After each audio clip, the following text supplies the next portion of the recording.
2 Samuel, capítulo 13. Aminon deseja Tamar, sua irmã, e a força a deitar-se com ele. Ele é morto por ordem de Absalão.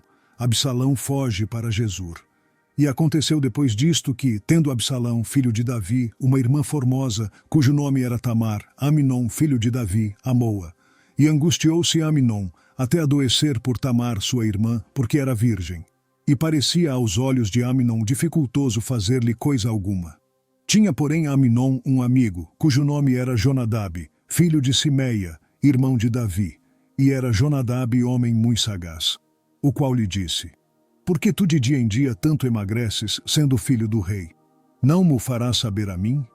Então lhe disse Aminon: Amo a Tamar, irmã de Absalão, meu irmão. E Jonadab lhe disse: Deita-te na tua cama e finge-te doente.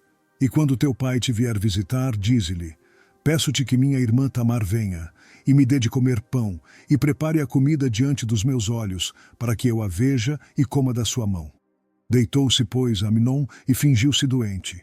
E vindo o rei visitá-lo, disse Aminon ao rei: Peço-te que minha irmã Tamar venha, e prepare 2 bolos diante dos meus olhos, para que eu coma de sua mão. Mandou então Davi a casa, a Tamar, dizendo: Vai à casa de Aminon, teu irmão, e faze-lhe alguma comida. E foi Tamar à casa de Aminon, seu irmão, ele porém estava deitado, e tomou massa, e a amassou, e fez bolos diante dos seus olhos, e cozeu os bolos. E tomou a frigideira, e os tirou diante dele. Porém ele recusou comer, e disse a Aminon: Fazei retirar a todos da minha presença. E todos se retiraram dele. Então disse Aminon a Tamar: Traze a comida ao quarto, e comerei da tua mão. E tomou Tamar os bolos que fizera, e levou-os a Aminon, seu irmão, no quarto. E chegando-lhes para que comesse, pegou dela, e disse-lhe: Vem, deita-te comigo, minha irmã. Porém ela lhe disse: Não, meu irmão, não me forces, porque não se faz assim em Israel.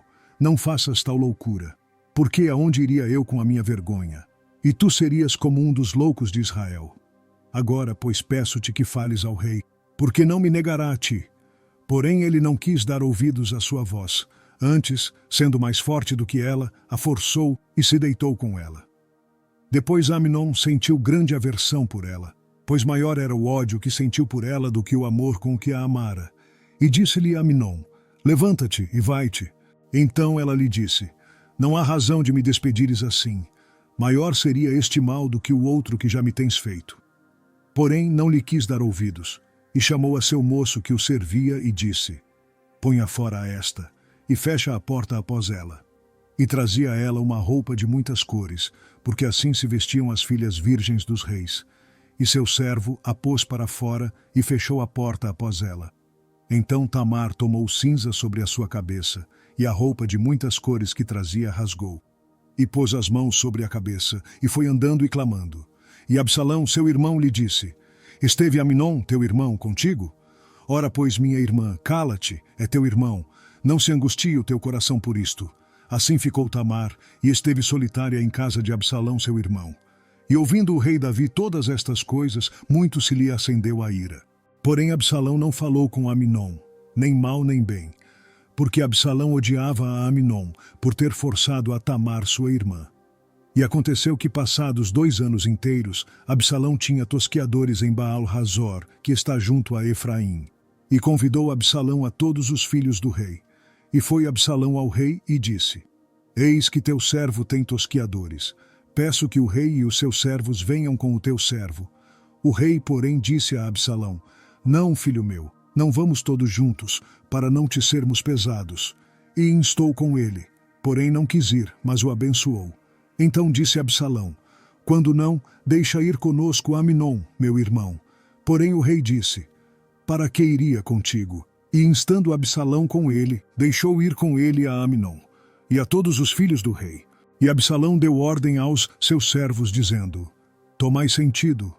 Quando o coração de Aminon estiver alegre do vinho, e eu vos disser: Feri a Aminon, então o matareis. Não temais, porque porventura não sou eu quem vô-lo ordenei. Esforçai-vos e sede valentes. E os servos de Absalão fizeram a Aminon, como Absalão lhe o havia ordenado. Então todos os filhos do rei se levantaram e montaram cada um no seu mulo e fugiram. E aconteceu que, estando eles ainda no caminho, chegou a nova a Davi, dizendo-se: Absalão feriu a todos os filhos do rei, e nenhum deles ficou. Então o rei se levantou e rasgou as suas vestes, e se lançou por terra. Da mesma maneira todos os seus servos estavam com vestes rotas. Mas Jonadab, filho de Simeia, irmão de Davi, respondeu e disse: Não diga o meu senhor que mataram a todos os moços, filhos do rei, porque só morreu Aminon, porque assim tinha resolvido fazer Absalão desde o dia em que forçou a Tamar sua irmã. Não se lhe ponha, pois, agora no coração do rei, meu senhor, tal coisa, dizendo: Morreram todos os filhos do rei, porque só morreu Aminon. E Absalão fugiu. E o moço que estava de guarda levantou os seus olhos e olhou. E eis que muito povo vinha pelo caminho por detrás dele, pelo lado do monte. Então disse Jonadab ao rei: Eis aqui vêm os filhos do rei, conforme a palavra de teu servo, assim sucedeu. E aconteceu que, como acabou de falar, os filhos do rei vieram e levantaram a sua voz e choraram. E também o rei e todos os seus servos choraram amargamente. Assim Absalão fugiu, e foi a Talmai, filho de Amiur, rei de Gesur. E Davi pranteava por seu filho todos aqueles dias. Assim Absalão fugiu e foi para Gesur. Esteve ali 3 anos. Então tinha o rei Davi saudades de Absalão, porque já se tinha consolado acerca da morte de Aminon. 2 Samuel, capítulo 14. Após 3 anos, Joabe toma medidas para fazer Absalão voltar para casa, por meio de estratagema. Passados mais 2 anos, Absalão vê o rei e eles se reconciliam. Conhecendo, pois, Joabe, filho de Zeruia, que o coração do rei estava inclinado para Absalão, enviou Joabe a Tecoa, e tomou de lá uma mulher e disse-lhe: Ora, finge que estás de luto. Veste roupas de luto e não te unjas com óleo. E sê como uma mulher que há já muitos dias está de luto por algum morto. E vai ao rei e fala-lhe conforme a esta palavra. E Joabe lhe pôs as palavras na boca. E a mulher tecoíta falou ao rei. E deitando-se com o rosto em terra, se prostrou e disse: Salva-me, ó rei. E disse-lhe o rei: Que tens? E disse ela: Na verdade sou mulher viúva, morreu meu marido. Tinha, pois, a tua serva 2 filhos. E estes brigaram entre si no campo. E não houve quem os apartasse. Assim um feriu ao outro, e o matou. E eis que toda a linhagem se levantou contra a tua serva, e disseram: Dá-nos aquele que feriu a seu irmão, para que o matemos por causa da vida de seu irmão, a quem matou, e para que destruamos também ao herdeiro. Assim apagarão a brasa que me ficou, de sorte que não deixam a meu marido nome, nem remanescente sobre a terra. E disse o rei à mulher: Vai para tua casa, e eu mandarei ordem acerca de ti. E disse a mulher tecoíta ao rei: A injustiça, rei meu senhor, venha sobre mim e sobre a casa de meu pai, e o rei e o seu trono fique inculpável. E disse o rei: Quem falar contra ti, traze-mo a mim, e nunca mais te tocará. E disse ela: Ora, lembre-se o rei do Senhor seu Deus, para que os vingadores do sangue não prossigam na destruição e não exterminem a meu filho. Então disse ele: Vive o Senhor, que não há de cair no chão nenhum dos cabelos de teu filho. Então disse a mulher: Peço-te que a tua serva fale uma palavra ao rei meu senhor. E disse ele: Fala. E disse a mulher: Por que, pois, pensaste tu uma tal coisa contra o povo de Deus? Porque, falando o rei tal palavra, fica como culpado, visto que o rei não torna a trazer o seu desterrado. Porque certamente morreremos, e seremos como águas derramadas na terra que não se ajuntam mais. Deus, pois, lhe não tirará a vida, mas cogita meios, para que não fique banido dele o seu desterrado. E se eu agora vim falar esta palavra ao rei, meu senhor, é porque o povo me atemorizou. Dizia, pois, a tua serva: Falarei, pois, ao rei, porventura fará o rei segundo a palavra da sua serva. Porque o rei ouvirá para livrar a sua serva da mão do homem que intenta destruir juntamente a mim e a meu filho da herança de Deus. Dizia mais a tua serva: Seja agora a palavra do rei meu senhor para descanso.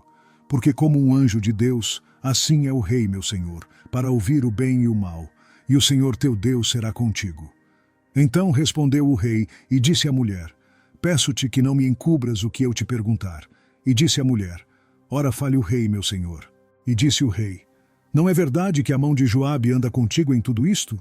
E respondeu a mulher e disse: Vive a tua alma, ó rei meu senhor, que ninguém se poderá desviar, nem para a direita nem para a esquerda, de tudo quanto o rei meu senhor tem falado. Porque Joabe teu servo é quem me deu ordem, e foi ele que pôs na boca da tua serva todas estas palavras. Para mudar o aspecto deste caso, foi que o teu servo Joabe fez isto. Porém sábio é meu senhor, conforme a sabedoria de um anjo de Deus, para entender tudo o que há na terra. Então o rei disse a Joabe: Eis que fiz isto. Vai, pois, e torna a trazer o jovem Absalão. Então Joabe se prostrou sobre o seu rosto em terra, e se inclinou, e agradeceu ao rei. E disse Joabe: Hoje conhece o teu servo que achei graça aos teus olhos, ó rei meu senhor, porque o rei fez segundo a palavra do teu servo. Levantou-se, pois, Joabe, e foi a Jesur, e trouxe Absalão a Jerusalém. E disse o rei: Torne para a sua casa, e não veja a minha face. Tornou, pois, Absalão para a sua casa, e não viu a face do rei. Não havia, porém, em todo o Israel homem tão belo e tão aprazível como Absalão. Desde a planta do pé até a cabeça, não havia nele defeito algum.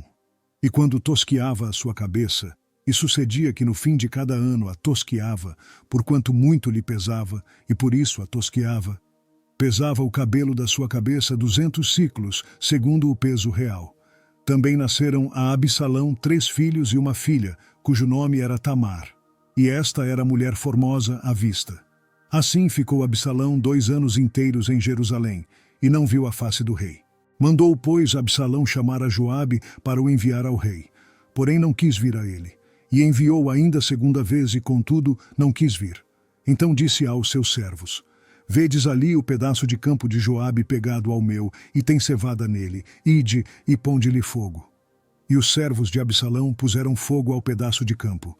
Então Joabe se levantou e veio a Absalão em casa, e disse-lhe: Por que puseram os teus servos fogo ao pedaço de campo que é meu? E disse Absalão a Joabe: Eis que enviei a ti, dizendo: Vem cá, para que te envie ao rei a dizer-lhe: Para que vim de Jesur? Melhor me fora estar ainda lá.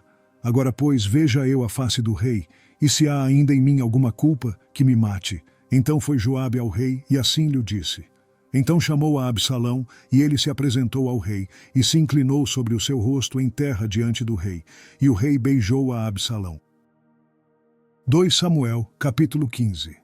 Absalão conspira contra Davi e consegue o apoio do povo. Davi foge, e Absalão entra em Jerusalém. E aconteceu depois disto que Absalão fez aparelhar carros e cavalos, e 50 homens que corressem adiante dele. Também Absalão se levantou pela manhã, e parava a um lado do caminho da porta. E sucedia que a todo homem que tinha alguma demanda para vir ao rei a juízo, o chamava Absalão a si, e lhe dizia: De que cidade és tu? E dizendo ele: De uma das tribos de Israel é teu servo. Então Absalão lhe dizia: Olha, os teus negócios são bons e retos, porém não tens quem te ouça da parte do rei. Dizia mais Absalão: Ah, quem me dera ser juiz na terra, para que viesse a mim todo homem que tivesse demanda ou questão, para que lhe fizesse justiça. Sucedia também que, quando alguém se chegava a ele para se inclinar diante dele, ele estendia a sua mão e pegava dele, e o beijava. E desta maneira fazia Absalão a todo o Israel que vinha ao rei para juízo. Assim furtava Absalão o coração dos homens de Israel. Aconteceu, pois, ao cabo de 40 anos que Absalão disse ao rei: Deixa-me ir pagar em Hebrom o meu voto que fiz ao Senhor, porque morando eu em Jesur, na Síria, fez o teu servo um voto, dizendo: Se o Senhor outra vez me fizer tornar a Jerusalém, servirei ao Senhor. Então lhe disse o rei: Vai em paz. Levantou-se, pois, e foi para Hebrom. E enviou Absalão espias por todas as tribos de Israel, dizendo: Quando ouvirdes o som das trombetas, direis: Absalão reina em Hebrom. E de Jerusalém foram com Absalão 200 homens convidados, porém iam na sua simplicidade, porque nada sabiam daquele negócio. Também Absalão mandou vir Aitofel, o gilonita, do conselho de Davi, à sua cidade de Giló, estando ele oferecendo os seus sacrifícios. E a conjuração se fortificava, e vinha o povo, e ia crescendo com Absalão. Então veio um mensageiro a Davi, dizendo: O coração de cada um em Israel segue a Absalão. Disse, pois, Davi a todos os seus servos que estavam com ele em Jerusalém: Levantai-vos e fujamos, porque não poderíamos escapar diante de Absalão. Dai-vos pressa a caminhar, para que porventura não se apresse ele e nos alcance, e lance sobre nós algum mal, e fira a cidade a fio de espada. Então os servos do rei disseram ao rei: Eis aqui os teus servos, para tudo quanto determinar o rei, nosso senhor. E saiu o rei com toda a sua casa a pé. Deixou, porém, o rei 10 mulheres concubinas para guardarem a casa. Tendo, pois, saído o rei com todo o povo a pé, pararam num lugar distante. E todos os seus servos iam a seu lado, como também todos os quereteus e todos os peleteus, e todos os giteus, 600 homens que vieram de Gate a pé, caminhavam diante do rei. Disse, pois, o rei a Itai, o giteu: Por que irias tu também conosco? Volta-te e fica-te com o rei, porque és estrangeiro e também desterrado de teu lugar. Ontem vieste e te levaria eu hoje conosco a caminhar? Pois eu vou para onde puder ir. Volta, pois, e torna a levar teus irmãos contigo, com beneficência e fidelidade. Respondeu, porém, Itai ao rei e disse: Vive o Senhor e vive o rei meu senhor. Que no lugar em que estiver o rei meu senhor, seja para a morte, seja para a vida, aí certamente estará também o teu servidor. Então Davi disse a Itai: Vem, pois, e passa adiante. Assim passou Itai o giteu, e todos os seus homens, e todas as crianças que havia com ele. E toda a terra chorava a grandes vozes, passando todo o povo. Também o rei passou o ribeiro de Cedron, e passou todo o povo na direção do caminho do deserto. Eis que também Zadok ali estava, e com ele todos os levitas que levavam a arca da aliança de Deus. E puseram ali a arca de Deus. E subiu Abiatar, até que todo o povo acabou de passar da cidade. Então disse o rei a Zadok: Torna a levar a arca de Deus à cidade, que se achar graça nos olhos do Senhor, ele me tornará a trazer para lá e me deixará ver a ela e a sua habitação. Se porém disser assim, não tenho prazer em ti, eis-me aqui, faça de mim como parecer bem aos seus olhos. Disse mais o rei a Zadok, o sacerdote: Não és tu porventura vidente? Torna, pois, em paz para a cidade, e convosco também vossos 2 filhos, Aimás, teu filho, e Jonatas, filho de Abiatar. Olhai que me demorarei nas campinas do deserto, até que tenha notícias vossas. Zadok, pois, e Abiatar tornaram a levar para Jerusalém a arca de Deus, e ficaram ali. E seguiu Davi pela encosta do Monte das Oliveiras, subindo e chorando, e com a cabeça coberta, e caminhava com os pés descalços. E todo o povo que ia com ele cobria cada um a sua cabeça, e subiam chorando sem cessar. Então fizeram saber a Davi, dizendo: Também Aitofel está entre os que se conjuraram com Absalão. Pelo que disse Davi: Ó Senhor, peço-te que torne em loucura o conselho de Aitofel. E aconteceu que, chegando Davi ao cume, para adorar ali a Deus, eis que Uzai, o arquita, veio encontrar-se com ele com a roupa rasgada e terra sobre a cabeça. E disse-lhe Davi: Se passares comigo, ser-me-ás pesado. Porém, se voltares para a cidade e disseres a Absalão: Eu serei, ó rei, teu servo. Bem fui antes servo de teu pai, mas agora serei teu servo. Dissipar-me-ás então o conselho de Aitofel. E não estão ali contigo Zadok e Abiatar, sacerdotes? E será que todas as coisas que ouvires da casa do rei farás saber a Zadok e a Abiatar, sacerdotes? Eis que estão também ali com eles seus 2 filhos, Aimás, filho de Zadok, e Jonatas, filho de Abiatar. Pela mão deles aviso me mandareis, de todas as coisas que ouvirdes. Uzai, pois, amigo de Davi, veio para a cidade, e Absalão entrou em Jerusalém.